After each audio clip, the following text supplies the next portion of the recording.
Right now, in this moment, there's you. And this you has designed an experience of life to avoid feeling hard emotions that you don't want to feel by developing habits, addictions that make you not feel those emotions. And therefore, those addictions keep you in the same spot you've always been because they're helping you not feel the emotions you have to process to grow to the next level. Next time you're sitting with an uncomfortable emotion and you want to scroll through TikTok, and you want to binge eat cookies, or you want to call that dude who never treats you well, sit with your emotions, run inside yourself. You gotta own your emotions. Your emotions can't own you. When a negative emotion comes up, you say, give me more. I don't want to feel ashamed, but I'm strong enough to feel it. Give me more. I feel insecure. This is terrifying. Give me more. I'm not running away. I'm running inside. The way to beat addiction is to run inside yourself when everything is telling you to run away from it.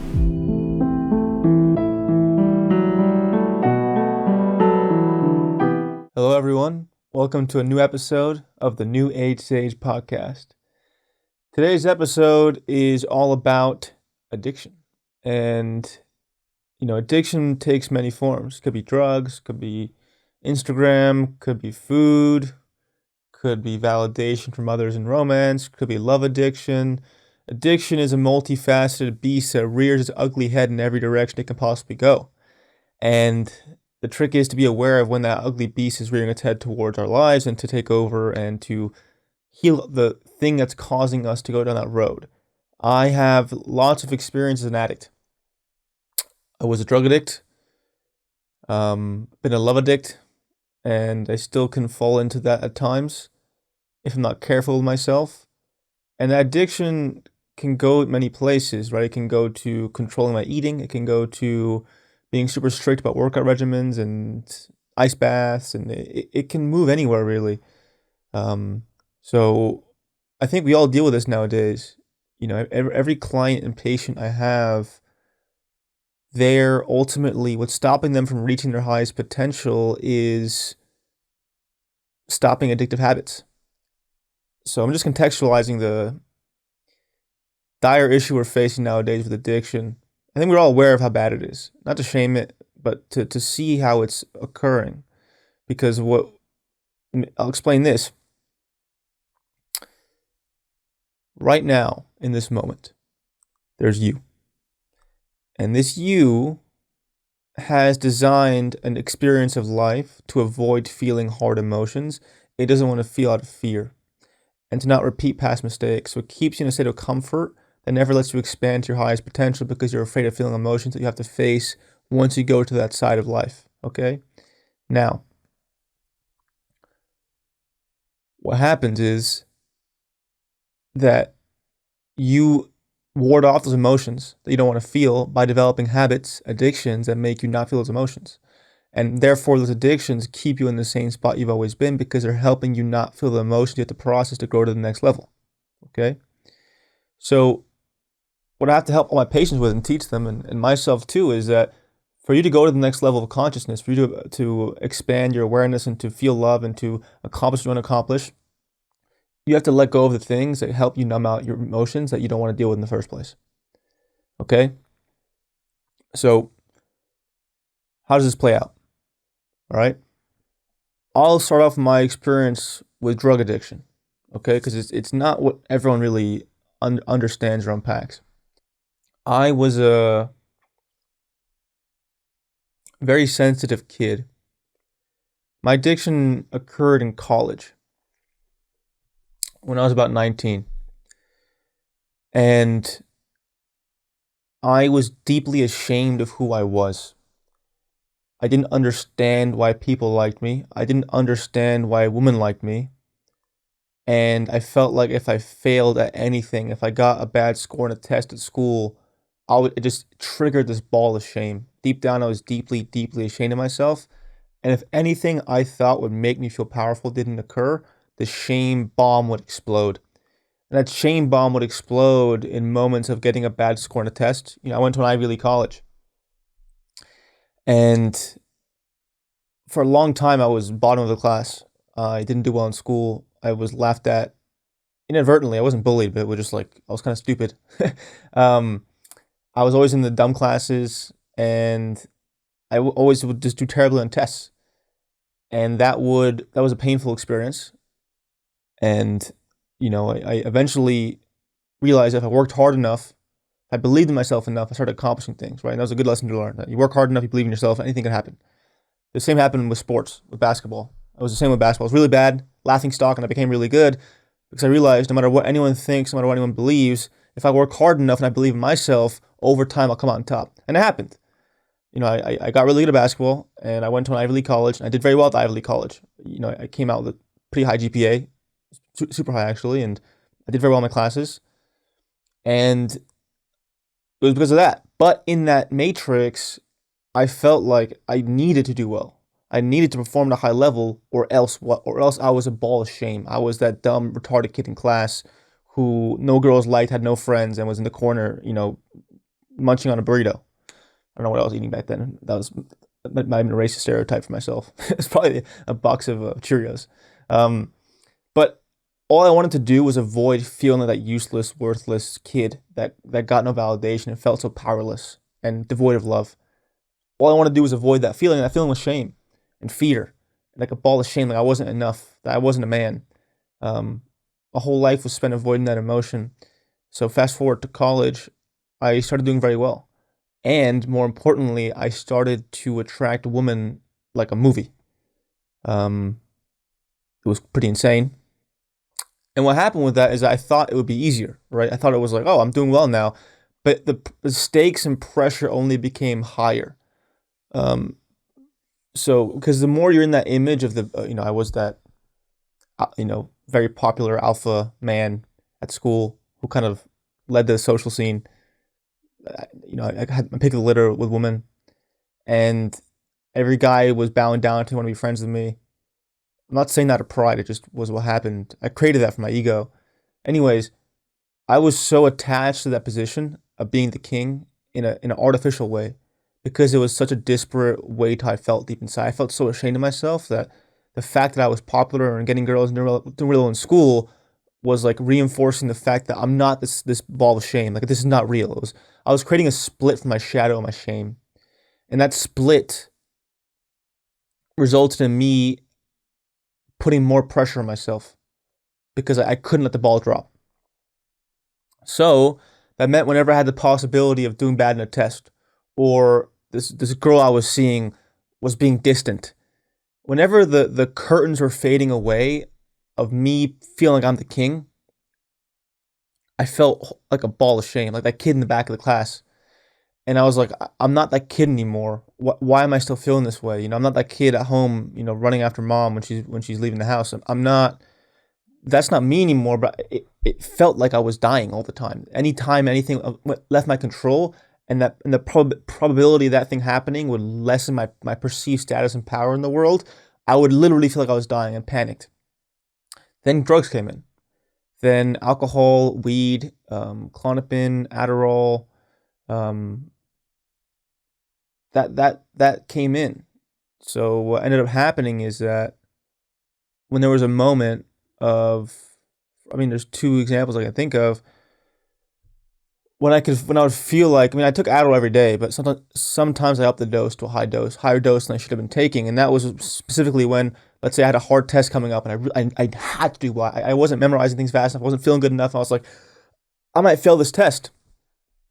I then would take the extra Adderall to numb that fear, numb that shame, and to bulldoze out of the way. And then with women, it was crazy. I look back, I'm like, what the hell was wrong with me?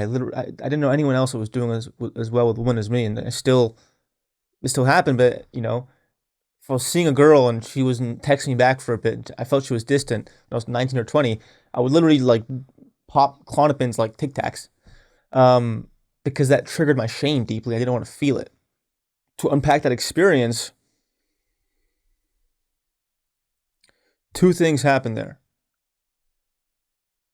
I didn't want to face and feel my shame. I didn't want to face and feel the fact that I felt worthless.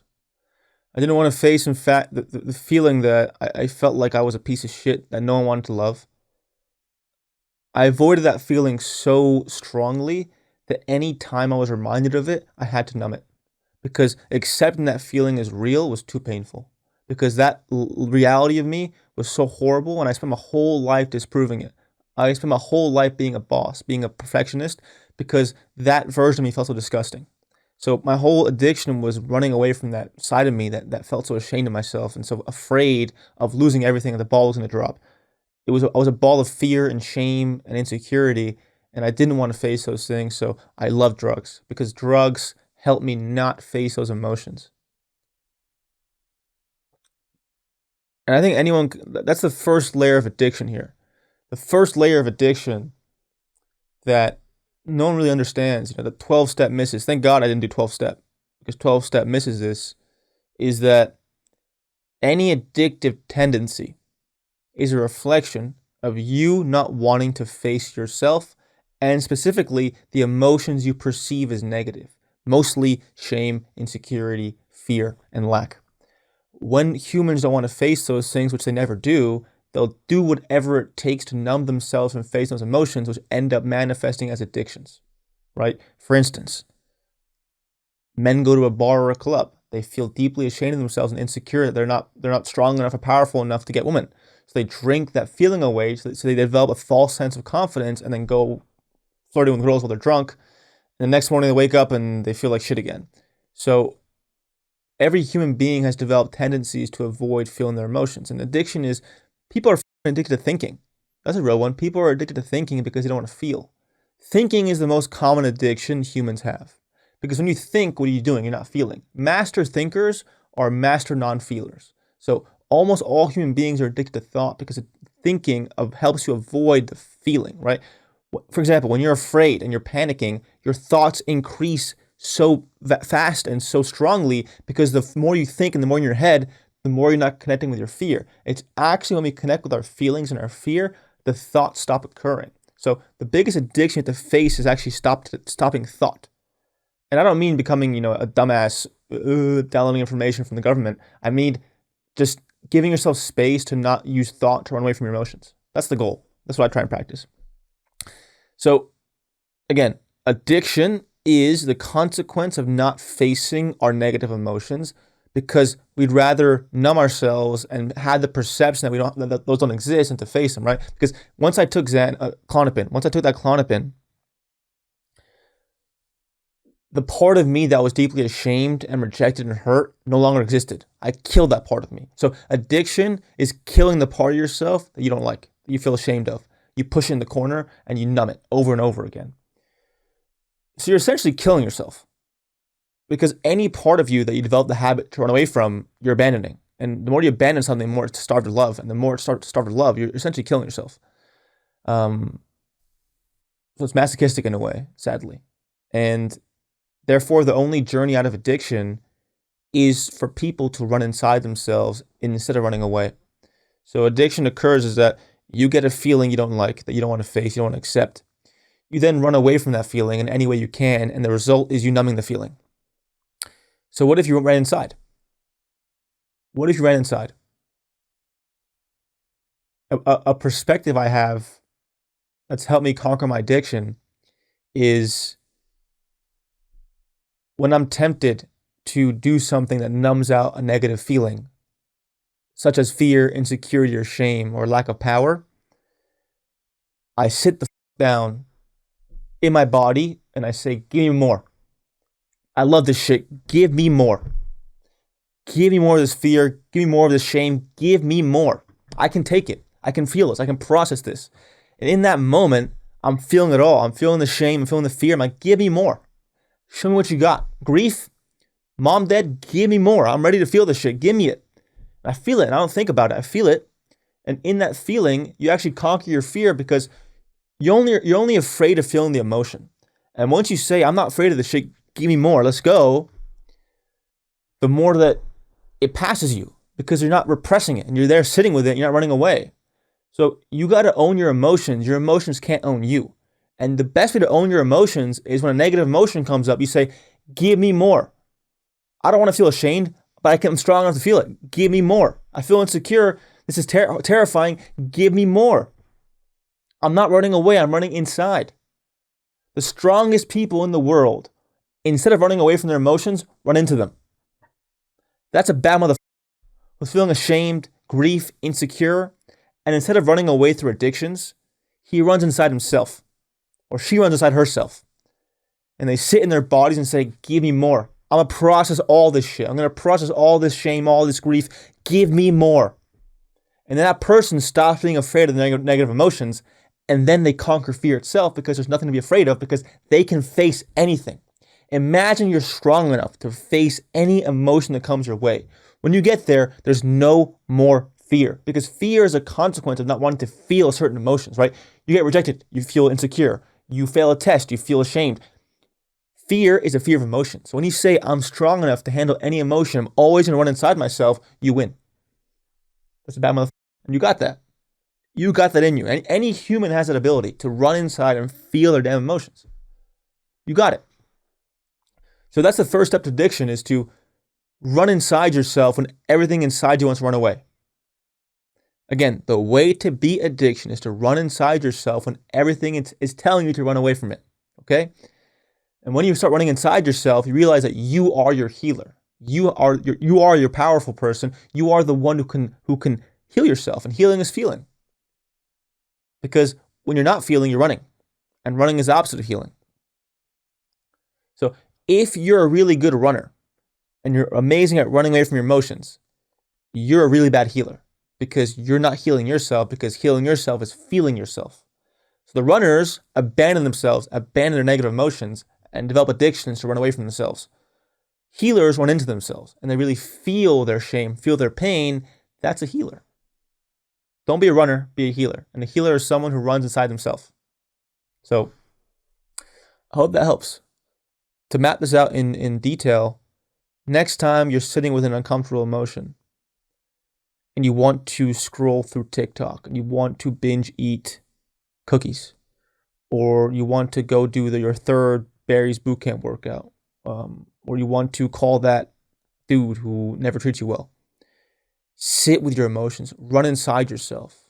Stop running away from yourself to other things that never helped you. Run inside yourself because you're always the one who's always helped you. You are the only one who can heal yourself. So start living by that. Nothing outside of you can heal you, only yourself, and you only heal yourself. You only heal yourself when you feel yourself. You only heal yourself when you feel yourself. Because when you get in the habit of feeling yourself, there's no more running away. There's no more addictions because you are healing yourself. And there's a specific substratum of people who aren't actually aware of their addictions. So if you're one of those people, we all have addictions. When you catch yourself doing things you know you shouldn't be doing, such as doom scrolling, such as binge eating, such as starving yourself, such as, doing anything you feel like is an avoidance tactic, but you don't know why, stop yourself. Stop doing whatever you're doing and sit the f*** down and breathe. The more you breathe and the more you have no distractions, that's when the real shit comes up. For instance, right, when I'm doom scrolling, I'm doing things, sometimes I'll just throw it all out. I'll go sit outside in my patio, and I feel like just active, like there's so much energy in me and anxiety. I'm like, okay, whoa, this is what I'm avoiding. I sit with it. Or I'm doom scrolling and I stop. I'm exhausted. No, I'm exhausted, and I don't want to feel exhausted because being tired means I can't be productive. And not being productive means I can't prove myself. So I just, I'm not good at this one, but I should most of the time allow myself to rest. So for those who aren't that aware of themselves and if they're running, when you're running, take a second to step back and see, why am I running? What am I avoiding? So that's like the very practical level of addiction, so that we should all cover. And at its core is using addictive tendency as a way to reveal to ourselves where our trauma has to be healed.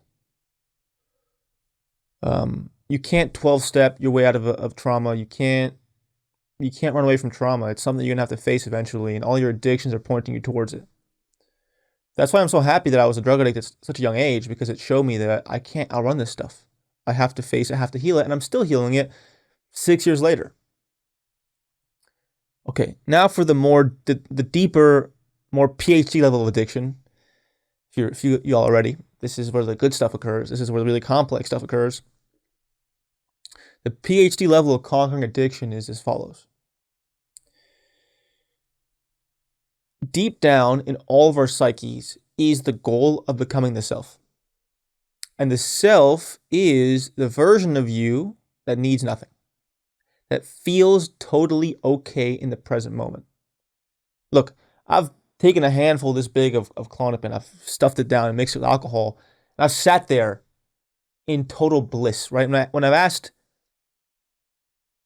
addicts of opioids specifically what in them made them so addicted to opioids, they told me the present moment was beautiful. There was nothing outside of me I needed. I felt totally complete just existing. That's the core reflection of addiction I get, is that people who love these drugs say, I felt complete. In the moment, I could just sit down and feel love for doing nothing. That's addiction, is you want to feel love and feel beauty for just doing nothing. That's what addiction really is you want to feel complete. So this is what happens. So I can map it out. The addict fragments their completeness. Something occurs in their life that they don't want to happen, that they feel like they need to fix to feel complete. But that's on their control. And because they can't control it, they feel more and more broken. And then they take an artificial induced stimulant to create an artificially induced reality where you're centered and you feel complete in the moment. So addicts just want to feel complete in the moment. Every human wants to feel complete in the moment, but they can only get there when they surrender. So in that state of opioid addiction, where you feel complete in the moment, you're just operating in surrender, but it's an artificially induced surrender. Enlightenment, I felt it at moments, I felt it for days, is that feeling of totality in the present moment for doing nothing. And you can get there sober. I got there drugged out a lot. I get there sober a lot. But getting there sober is so much more rewarding because you can actually create it yourself. It's permanent. It can become permanent the more you practice it. And that permanence is essentially existing beyond thought. To surrender anything you can't control. That's when you're complete. When you realize everything in my control, I've controlled. Whatever's left, I surrender. That feeling of being immersed in the present moment in complete surrender is available to all of us right now. Literally. If you're listening to me right now, stop thinking. Start breathing. Start feeling your body. That feeling of completeness is always available to you. Ram Dass is a concept saying, grace is always here. Are you available? That's the truth. And grace is always available no matter what you're dealing with. I have moments, in the gym where I have like 12 things that are fires in my life I have to put out. And I realize that I've done everything I can to put them out and they're not being put out. And I just surrender and I feel the grace of God just in the present moment. My eyes start vibrating. I feel light over me. And even if the whole world's crumbling down, that grace is still available. And that's what addicts are trying to connect with, is an artificially induced connection with God. And God really is the space between thought and surrender. So any addict can actually find that permanent state in surrender. What was interesting is the last time I did drugs was maybe 8 or 9 months ago. I took mushrooms. And I hadn't done anything in a super long time. And what was interesting is I did the mushrooms, and of course, I entered the state of that joyous surrender, and I was like, this is no different to how I feel most of the time. So I was like, this is how I feel most of the time. And I was like, oh shit, this is like, life can really become a permanent drug if you live in surrender. To the degree you're in surrender is the degree to which the light will find you. Because suffering is a result of trying to control what we can't. And surrender is the art of surrendering what we can't control. Those who live in surrender are the ones who have the most light. And are most connected to God because they're not fighting reality. So to conquer addiction, you have to get in the habit of making love to the present moment. Because making love to the present moment suggests that I'm complete right now. And if you're complete right now, why would you need anything outside of you to get you there? So the process for addicts, and we're all addicts in today's day and age, is to realize what you need in yourself to feel complete, feel total. And for me, that's getting ahead of my habits, which is meditation, exercise, not scrolling too much, eating healthy, not thinking negative, not attaching negative thoughts. For me, I love doing Epsom salt baths, saunas, cold plunges. So each person's different. Each person needs different things to feel their center. So it's a combination of figuring out what routines you need to feel complete in the moment, to feel whole, but also being brave enough to face your emotions when you want to run away from yourself. Because again, the process of addiction is you feel broken and you feel you need something outside of you to feel complete and total, to have that center and to fall in love with the present moment. And what actually happens is you enter an artificially induced surrender. So you can do that yourself. You can sit down and say, what am I feeling that I want to feel, that I want to run away from? Let me face this, and then let me surrender. That's when you start becoming your own drug. You become your own drug when you start feeling what you don't want to feel and surrender it. Because that's what drugs do. Is drugs are making you avoid your emotions and then entering an artificially induced state of totality. What if you get there, but you have to suffer a little bit, right? Ice baths are a great example because, I used to be addicted to stimulants, Adderall, and after you do an ice bath, you feel like you're taking an Adderall. However, an Adderall, you just pop it in your mouth and woohoo, off to the races. My ice bath is a brick of ice. Literally, I can barely get into it because it's mostly solid ice. It's freezing. But I'm suffering in those 3 minutes for that good feeling. The same for real surrender is that if you just sit with your emotions, your fear, your grief, your shame for 2 minutes, without thinking, just sit there for 2 minutes and surrender, you've earned that surrender. You've earned that light. And that light will stay shining on you because it wasn't artificially induced. Anytime you artificially induce this surrendered state, you're borrowing from yourself later. And you don't have to borrow for yourself, really. So, to summarize this whole episode, addiction is a consequence of two things. Firstly, we're running away from the emotions we don't want to feel. Point blank. So to conquer it is to face the emotions you're running away from and process them. And those who are really good at that are those who are really good at running inside themselves when they want to run away. So run inside, don't run away. Secondly, when we're in a drugged out state, we're just in a state of total surrender, where we feel complete in the present moment. What I'm telling you is that feeling is actually available to you all the time. And it becomes available more and more the more you start clearing your emotions. So to feel surrendered in the present moment, you have to clear what caused you to feel not that way, which is shame, fear, guilt. All those things have to be cleared for you to feel permanently in that state. I can tell you this. As time goes on, I'm more and more in the state of complete surrender.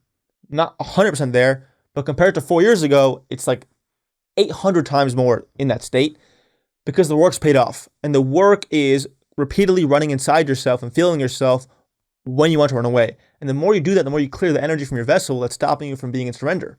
And then you could start automatically being in surrender. So to play it out, you get a feeling you don't want to feel. You want to run. Sit with yourself, feel that feeling, be with yourself, and then surrender it. And then allow yourself to love the present moment. Be in it.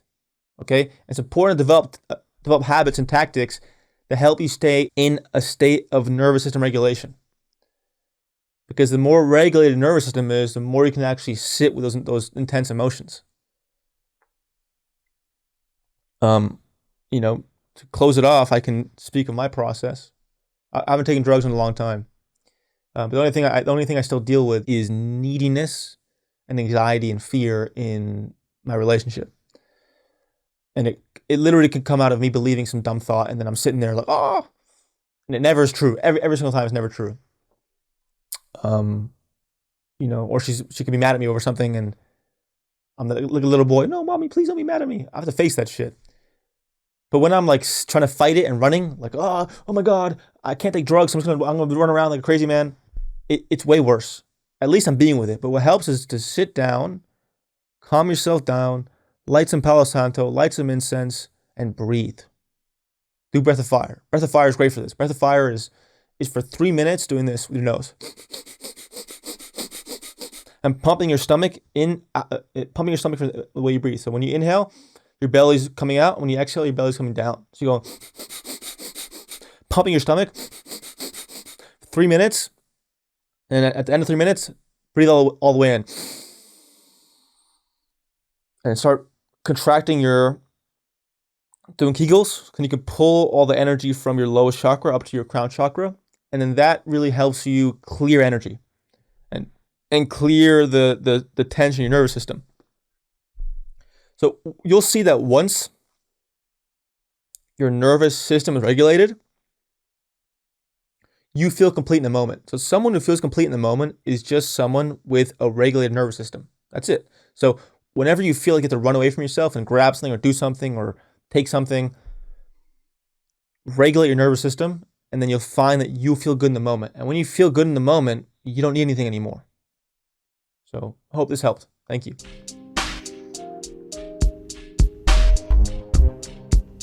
I hope you enjoyed that video. If you want to watch more content, please click this video right here and don't forget to subscribe right here. Thank you.